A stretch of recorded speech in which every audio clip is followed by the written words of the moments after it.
Qu'est-ce que vous avez en main ce matin?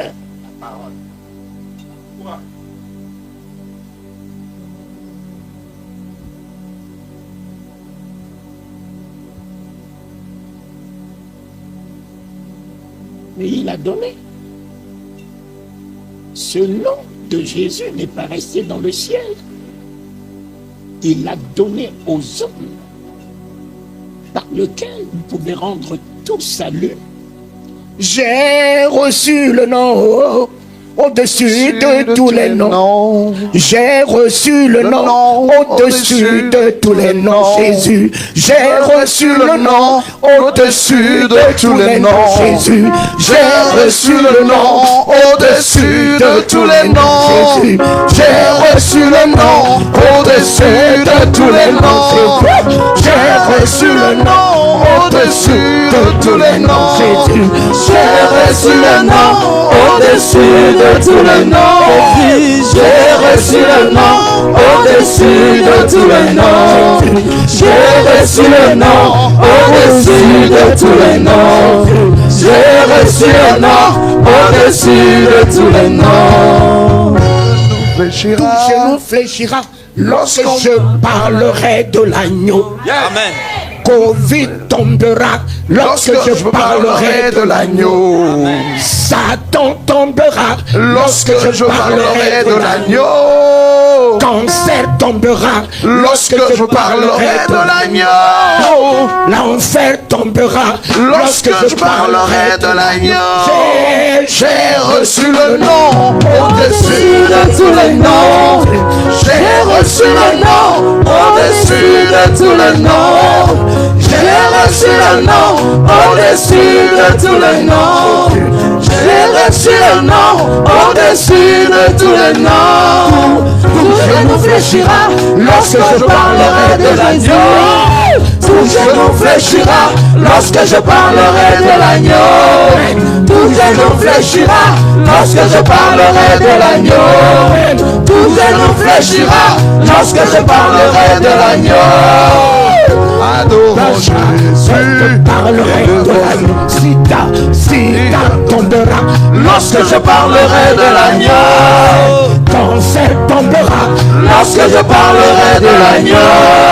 La mort tombera lorsque je parlerai de l'agneau. Covid tombera lorsque je parlerai de l'agneau. Sorcier tombera lorsque je parlerai de l'agneau. Maladie tombera lorsque je parlerai de l'agneau. Pauvreté tombera lorsque je parlerai de l'agneau. Péché tombera lorsque je parlerai de l'agneau. Pauvreté tombera lorsque je parlerai de l'agneau. Pauvreté tombera lorsque je parlerai de l'agneau. Pauvreté tombera lorsque je parlerai de l'agneau. Pauvreté tombera lorsque je parlerai de l'agneau.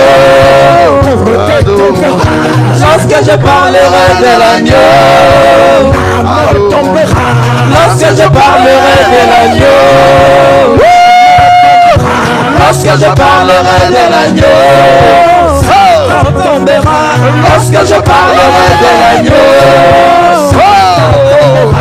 Lorsque je parlerai de l'agneau. Lorsque je parlerai de l'agneau. L'enfer tombera lorsque je parlerai de l'agneau. L'enfer tombera lorsque je parlerai de l'agneau. Covid tombera lorsque je parlerai de l'agneau. Covid tombera lorsque je parlerai de l'agneau. Covid tombera lorsque je parlerai de l'agneau. Covid tombera lorsque je parlerai de l'agneau. J'ai reçu le nom au-dessus de tous les noms. J'ai reçu le nom. J'ai reçu le nom. J'ai reçu le nom au-dessus de tous les noms. J'ai reçu le nom au-dessus de tous les noms. J'ai reçu le nom au-dessus de tous les noms. J'ai reçu le nom. J'ai reçu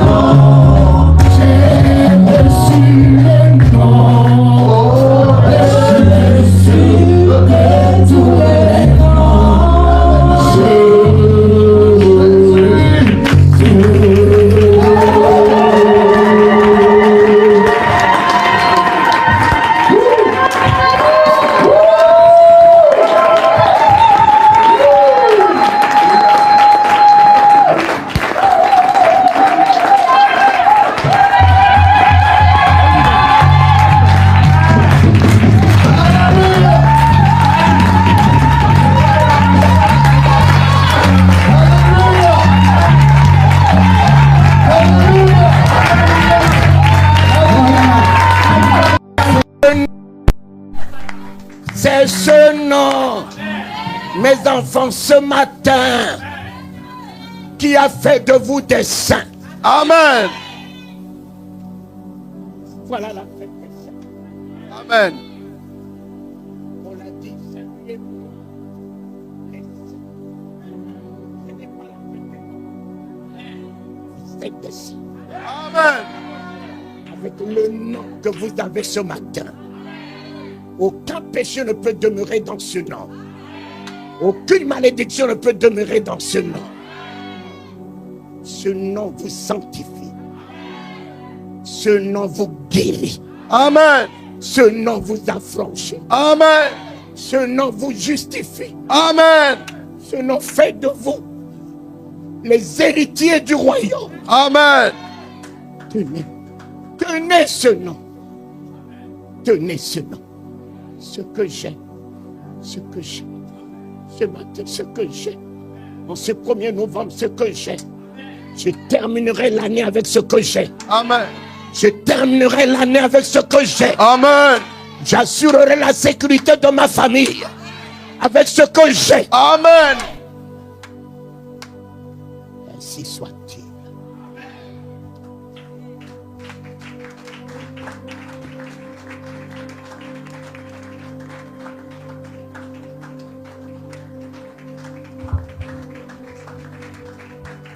Si on battait nos mains grandement pour le Seigneur.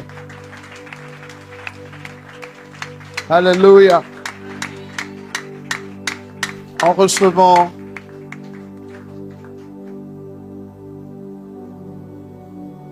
pendant que l'ange de cet autel, l'homme de Dieu que Dieu a établi pour nous ici, j'étais marqué de la simplicité de son cœur. Oui.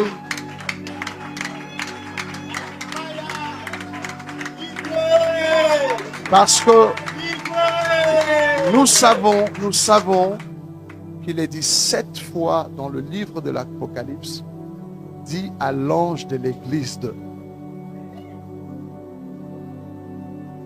en envoyant son serviteur, Dieu est venu premièrement visiter l'ange de l'autel. Avant que ça ne vienne à nous, il faut que lui reçoive ça. Alors, si nous sommes ici, c'est pas parce que nous sommes venus. L'ange est allé jusqu'à nous. J'étais touché hier, pareillement avec le pasteur Grace. Nous l'avons vu venir jusque-là. Avec simplicité, fatigué depuis le matin. Il est resté avec nous pendant 3 ou 4 heures. Donc si nous sommes ici, c'est parce que lui l'a voulu. Amen. On peut célébrer le Seigneur. Il a exprimé cette soif. Il a agi comme Abraham, qui était assis à sa véranda. Il a vu 3 personnes passer. Il leur a dit, ne passez pas mon chemin. Arrêtez-vous chez moi. C'est pour cela que nous sommes ici. Il a tout fait pour que nous soyons là. Ça veut dire que c'est un homme d'esprit. Un homme sensible qui sait qu'il a une famille, des enfants, et il va leur chercher le meilleur pour leur apporter cela ici. Prenez place pendant quelques minutes. Lorsque des dons divins comme Papa Talingano viennent jusqu'à nous, il ne vient pas pour prêcher. Il vient comme une apparition de Dieu. Notre Dieu ne se déplace pas parce qu'il est omniprésent. Vous êtes d'accord avec moi? Dieu se manifeste. Alors, lorsqu'il se manifeste dans sa création, il ne vient pas comme Dieu dans sa splendeur. Il entrera dans des petites choses. Des vases humains. Dieu est dedans. Dans un caillou. Dans un vent. Dieu est esprit. Paul dit, sa divinité, sa puissance éternelle se voit comme à l'œil nu lorsqu'on le considère dans son ouvrage. Vous n'avez pas besoin de beaucoup pour savoir que Dieu est là. Vous avez besoin d'être sensible dans un vase simple, dans un homme, dans quelque chose de simple. Et Dieu est là. Il choisit les choses faibles, les choses qu'on méprise, les choses qui ne sont pas, et Dieu est là. Cependant, ce qui manque souvent à cette manifestation de la présence de Dieu, c'est notre sensibilité à lui préparer un lieu de manifestation. L'on dit, dans le livre de la Genèse, Dieu fait les cieux et la terre, et au sommet de sa création matérielle, il met l'homme, en disant, celui-ci, quand on le verra, on nous verra à travers lui. C'est ça que ça voulait dire. Hein? Faisons l'homme à notre image, à notre ressemblance. Nous, on ne va pas nous voir, nous. On ne va pas voir Elohim. Mais lorsqu'on verra l'homme, lui sera le représentant de Elohim. Faisons l'homme à notre image, à notre ressemblance. Cet homme est créé dans le monde spirituel. Mais au lieu de venir comme un esprit errant sur la terre, on lui formera un vase de terre et on va enfouir la divinité dans un vase de terre. Et quand on voyait le vase, on ne voyait pas Dieu circuler. On voyait le vase sur la terre, mais Elohim était caché dans le vase. C'est ce que nous sommes tous. Vous semblez peut-être être rien, mais le Christ habite en vous. Là où vous vous trouvez, ne méprisez pas, ne voyez pas ce que vous voyez dans le miroir.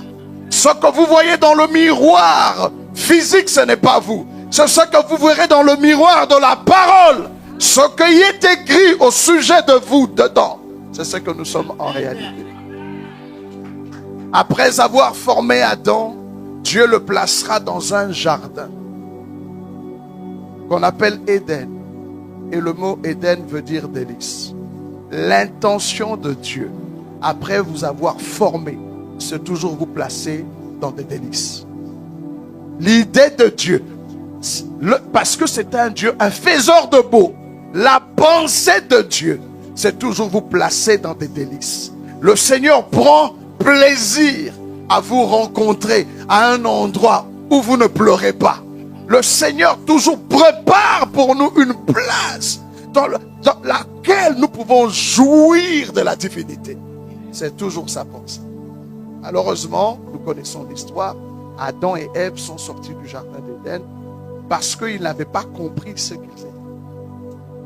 Comment ça se fait que c'est Adam qui a nommé le serpent et c'est le serpent qui lui donne des leçons sur la divinité? Dieu a fait venir les animaux vers Adam pour les nommer. Après avoir nommé la chose lui-même, il prend cette chose comme point d'appui pour recevoir l'instruction divine. C'est ce qui nous arrive de fois. Idolâtres de foi. Nous faisons des choses sur lesquelles nous nous appuyons et nous oublions le Seigneur. Lorsqu'ils sont sortis du jardin d'Éden, a commencé maintenant le travail où chacun, parce que Dieu avait fait le jardin pour visiter l'homme. L'homme est sorti du jardin. Désormais, on avait une tâche lourde. Il faut toi-même créer l'environnement qui permettra la manifestation du Seigneur. Abel l'a compris le premier. Il a fait un autel pour pouvoir invoquer le Seigneur. C'est ça le rôle des autels. Dieu est partout. Il avait préparé une place pour nous visiter. Puisque nous l'avons gâché, il dit, ok, désormais, si tu veux que je vienne, je suis là. Prépare-moi un endroit pour que je me manifeste. C'est ça le principe de l'autel. Et comme nous sommes ici à l'église, l'ange de cette église, un peu comme Élie sur le mont Carmel, a mis un autel. Où nous, quand nous approchons l'autel, avec un cœur sincère, nous sommes prêts à ressentir la présence de Dieu qui est au milieu de nous. Dieu, pour sortir, venir à nous de l'éternité vers la matérialité, il est là. Mais pour se manifester, il a besoin d'un point d'appui. Abel a compris ça. Noé a compris ça. Et ce que j'ai aimé, dans Genèse 21, 33, Abraham a compris ça. Et l'on dit, Abraham planta des tamaris ou un tamaris. Il a cultivé un endroit. Il a cultivé un jardin pour faire venir la présence de El Olam. Le mot Olam vient d'un verbe hébreu qui est alam, caché ou insoupçonné. Dieu est toujours là. Nous sommes comme Jacob, il fait ça. Jacob a dormi à un endroit, il a dit, l'Éternel était certainement ici et moi je ne le savais pas. Il est toujours là. Mais il vous faudrait cultiver un moment dans votre journée, cultiver 1 heure de prière pour être conscient de sa présence. Dans votre argent, cultivez la dîme pour créer l'atmosphère. Nous devons cultiver des tamaris et invoquer le Dieu de l'éternité. Quelqu'un a dit amen à cela. Nous avons besoin de cultiver cette conscience. Et Jésus, marchant avec ses disciples un jour, leur a parlé tellement du Père, les disciples étaient curieux de voir où était ce Père. Ils étaient étonnés, ils voulaient Dieu le voir, ils ne savaient pas. Les disciples n'avaient pas compris que Dieu a déjà choisi, depuis le début de la création, de toujours venir à nous dans quelque chose de simple. Montre-nous le Père, manifeste le Père, fais-nous voir l'éternité. Nous voulons Elohim. Jésus leur dit, il y a si longtemps que je suis avec vous et vous ne m'avez pas connu. Il répond ainsi à Philippe. Dans cette simplicité ici, ce matin vous avez été sensible. Quelle église merveilleuse. L'ange a convoqué l'église et les gens se sont précipités. Ça prouve que vous avez grandi dans cette église. 100 grandes trompettes, c'est merveilleux. À peine vous avez entendu sonner la trompette par le gardien de l'autel, vous êtes venus. Et Elohim ne va pas vous décevoir. Sa manifestation est ici. Et il a fait venir son serviteur. Quiconque est sensible à cela ne pourra qu'embrasser l'éternité, embrasser la prospérité, embrasser la puissance. Cette sensibilité à cultiver une habitude où vous permettez à Elohim de paraître à tout moment. C'est ce qui fera votre force. Le même Abraham, j'aimerais, parce qu'il y a une pensée qui était dans mon esprit tout à l'heure qui dit, bien-aimé, je souhaite que tu prospères comme prospère. Il voulait dire que l'extérieur dépend de l'intérieur. Donc il faut qu'il y ait un équilibre. C'est ce qu'on appelle la justice. La justice est symbolisée par la balance. C'est le mystère de Elohim. Elohim veut dire juge. Et juge avec puissance. Mais un juge sans épée n'est pas puissant. Il va donner la loi, mais il n'a pas la force de l'exécuter. Le juge a besoin d'une balance et d'une épée. Pourquoi? S'il n'y a pas d'équilibre dans la balance, alors il fera usage de l'épée. On a dit à Jésus, on a dit de lui, tu as aimé la justice, tu as eu l'iniquité. C'est pourquoi, oh Dieu, ton Dieu t'a oint d'une huile de joie. Quelqu'un aura la joie ce matin. D'une huile de joie. Quel est le principe de la balance? Il a fallu à Abraham de recevoir, sans s'y attendre, au milieu d'une guerre ou après la bataille, la visite de Melchisédek. Il est appelé roi de justice et roi de paix. La paix de Dieu dans ta vie dépend de la justice de Dieu dans ta vie. Cherchez premièrement le royaume de Dieu et sa justice. La justice, c'est comment? C'est juste une balance. Le mystère de la balance. Il y a un texte dans la Bible, quelques textes qui disent, pesez, pesez, tu as été trouvé léger. On dit tous les hommes mis sur une balance sont légers. Pourquoi? Parce que le trône avec lequel Dieu régente l'univers, le trône de gloire qui a été élevé dès les commencements, a un concept de balance. Alors, quand on a la balance, vous savez, je crois que vous avez déjà été au marché, acheter des tomates ou des pommes de terre, surtout à l'ancienne, vous avez toujours un poids, peut-être d'un... Vous dites au vendeur, à l'épicier, je voudrais 1 kilo de pommes de terre. Qu'est-ce qu'il fait? Il prend un poids de 1 kilo, place sur un côté de la balance, et puis il se met à mettre des pommes de terre, boule après boule, jusqu'à ce que le poids et la pomme de terre soient en équilibre. Alors il sait que ce sont des pommes de terre d'1 kilo, et il vous donne le prix. Écoutez le mystère dans la divinité.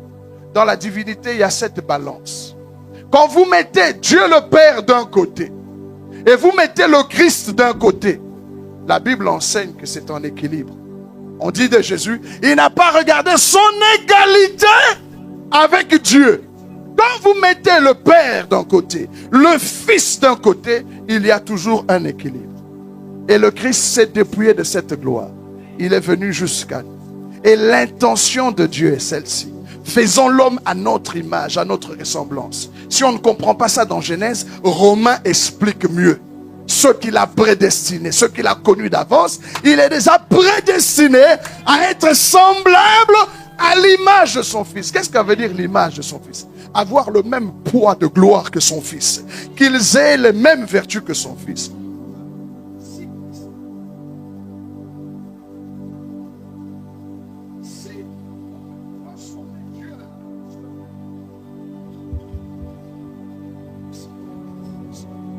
Lorsqu'on met le Père d'un côté et qu'on mette le Fils d'un côté, il y a équilibre. Alors là, le Christ est venu parce qu'il est le premier-né d'entre tous. Vous savez que Jésus était le Fils unique de Dieu qui ne l'est plus depuis la résurrection. Maintenant, il est le premier-né entre beaucoup de frères. Et nous devons avoir le même poids. Voilà pourquoi on a donné des apôtres, des prophètes, des évangélistes, pour le perfectionnement des saints, jusqu'à ce que nous parvenions à l'état d'homme fait, à la stature de Christ, ayant la même gloire que lui, le même poids. Donc, quel est le jugement de Dieu? Il met le Christ d'un côté de la balance, et il vous prend, vous et moi, chacun met de l'autre côté. Tant qu'il n'y a pas d'équilibre, ça veut dire que vous avez encore besoin d'oracles. Vous avez encore besoin de prédications. Vous avez encore besoin... Quand vous ne le savez pas, Christ est d'un côté de la balance et chaque église, chaque chrétien est pesé spirituellement. On sent que quand on met le Christ, la balance pèse du côté de Christ. Donc vous n'avez pas encore mangé suffisamment de Christ. Vous n'avez pas encore bu. Alors vous comprenez pourquoi Melchisédek a visité Abraham à Chavé. Chavé veut dire équilibre. Abraham était appelé, mais Abraham était trop léger pour marcher avec Dieu. Alors, de l'éternité, Melchisédek est venu avec le mystère du pain et du vin. Il dit à Abraham, tu es sous-alimenté. Tu as le croche au corps. Tu n'as pas de vita Christ en toi. Je vais te nourrir de lui. Comme ça, tu vas entrer en équilibre avec lui. Tu seras l'ami de Dieu. Tu seras D'où la Bible dit, tout le monde doit regarder à la foi d'Abraham. Abraham a mangé Christ avant sa manifestation. Il a mangé le pain. D'où la Bible dit, Abraham, votre père, a tressailli de joie de ce qu'il verrait mon jour. Christ est l'échelle de valeur. Le Christ est la mesure. Dieu, dans sa justice, comme Jésus avait le même poids que Dieu le Père, ils étaient égaux. Maintenant, il faut que son Église ait le même poids que celui de Christ. C'est ça le mystère, le travail des apôtres. Vous ne devez pas écouter ceux qui prêchent n'importe quoi. Reconnaissez un prédicateur par le taux de Christ qu'il dépose dans votre esprit. Mangez le Christ, buvez, mangez jusqu'à ce que vous ayez sa santé. Et lorsqu'il vous pèse à la balance, si vous avez le même poids que le Christ, alors la création, n'oubliez pas que la création cherche et attend ceux qui pèsent comme Christ. Oh, quelqu'un n'a pas compris. Oh là là, la création attend les gens qui ont le même poids de gloire que le Christ.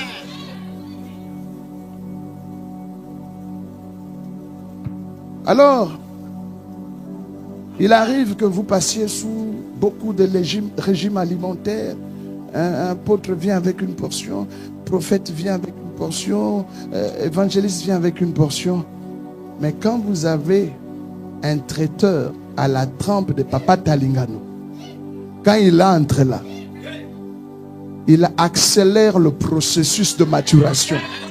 Il vous établit dans ce poids de gloire. Je sens, mon apôtre, je sens qu'aujourd'hui, je le sens. Peut-être qu'il y en a, Christ est là, il y en a qui étaient là. Ce n'est pas les mots. Hein. Papa Talingano apparaît comme Melchisédek est venu à Abraham. Lorsqu'il va ouvrir sa bouche et lâcher la bénédiction, cette balance va s'équilibrer. C'est ce qu'on appelle, je souhaite que tu prospères à tous égards, comme prospère l'état de ton âme. C'est le Christ en vous là, ce poids là. La création sait. La création n'attend pas Dieu le Père, parce qu'ils savent qui il est. La création n'attend pas Dieu le Fils. La création sait qui il est. La création n'attend pas le Saint-Esprit. La création sait. La création attend que lorsqu'on te met sur la balance, que tu aies le même poids que Christ. Et lorsque cela se fait, les choses courent à vous. Et ce ne sont pas vous qui courez derrière les choses. Recevons de la part de Dieu, le traiteur de Dieu, Papa Talingano, qui est venu nous établir. C'est une apparition.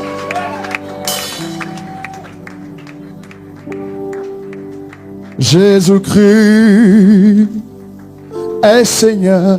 Sur la même gamme. Il est sorti du tombeau, libre et vainqueur. Oh, tout genou fléchira, toute langue confessera que Jésus est Seigneur. Jésus-Christ, Jésus-Christ, Alléluia, est Seigneur. Jésus-Christ, Jésus-Christ, batteur, est Seigneur. Oh Jésus-Christ, Jésus-Christ, oh oui, est Seigneur. il est sorti. Il est sorti du tombeau, il est Seigneur. Tout genou fléchira, Ah oui. toute langue confessera que Jésus est Seigneur.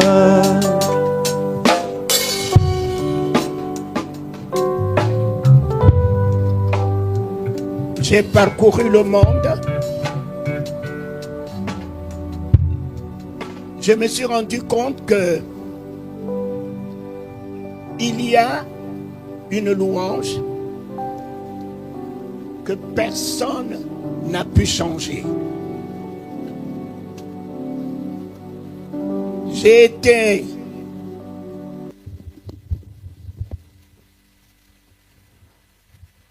été au Congo, à Bujimaï, à Kananga. Personne n'a pu changer le Alléluia. J'ai parcouru le monde en Corée, au Japon, en Chine. Personne n'a changé Alléluia.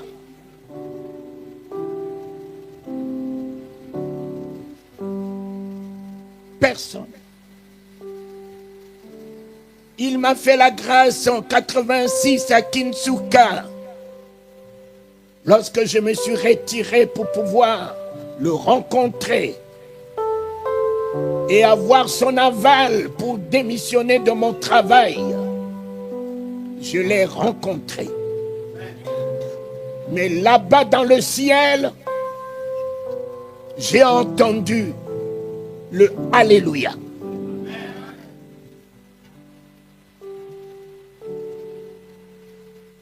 Oh, les Français n'ont pas pu changer le Alléluia. Les Anglais n'ont pas pu changer le Alléluia. Ce matin, j'entends encore le Alléluia qui est chanté. Alléluia dans le ciel. Alléluia sur la terre. Alléluia sous la terre. Même les démons dans l'enfer, ils sont obligés de crier Alléluia. Parce que il tient la clé de l'enfer. Nous, ce matin, ton miracle n'est pas dans l'imposition de main de Talingano. C'est fini de faire des gens des éternels assistés. Apprenons-leur à être des héros. Apprenons-leur à être des déterminés. Apprenons-leur à être des conquérants. De la nature de cette femme qui avait la perte de sang, elle ne s'est pas lamentée. Elle avait un objectif déterminé. Et elle a atteint son objectif. Malgré qu'elle était déchiquetée par le cancer de sang pendant 12 ans. Malgré l'opposition qu'elle a rencontrée, qui s'opposait à son miracle. Elle est arrivée au nez de son miracle. Mais ce n'était pas gratuit. La foule était là. La foule était là. Une femme qui n'a plus d'énergie. Va-t-elle s'affaisser? Regardez la foule commencer à se plaindre. Jésus, aie pitié de moi. Elle s'est déterminée. Elle a poussé la foule. Elle est arrivée à son miracle. Dieu n'agit jamais avec les plaintifs. Dieu n'agit jamais avec les gens négatifs.